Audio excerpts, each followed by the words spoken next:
અમરેલી માં bogus letter કાંડમાં Patidar યુવતીનું સરઘસ કાઢવા મુદ્દે પાટીદાર સમાજ રોષે ભરાયો છે.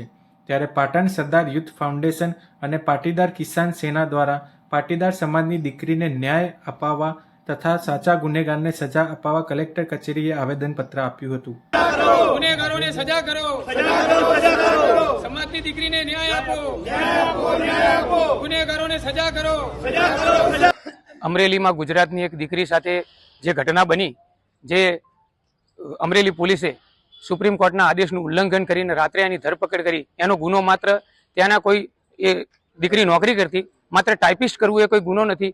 કોઈ પણ શેઠ કહે તો એનો માણસ એનું કામ કરતો હોય છે.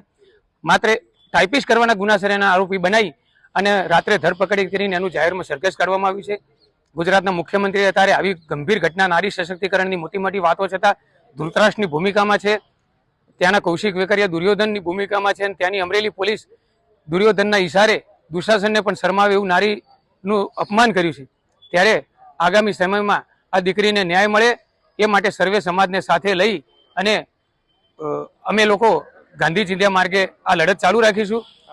આજે અમે કલેક્ટર કચેરીએ અમારી પાટીદાર કિસાન સેનાના પ્રમુખ અને કારોબારી સભ્યો, સરદાર યુથ ફાઉન્ડેશનના કારોબારી સભ્યો અને સાંડેસર પાટી સેવા મંડળના પ્રમુખ સહિત આવેદનપત્ર આપ્યું છે. જો આગામી દિવસમાં અમને આ દીકરીને ન્યાય નહીં મળે ને એની પરના કેસો પાછા નહીં ખેંચાય તો સમગ્ર સમાજને સાથે લઈ અને અમે ગાંધી ચિંધ્યા માર્ગે ખૂબ મોટી લડત આપવાની થશે, તો પણ પાછા અચકાઈશું નહીં.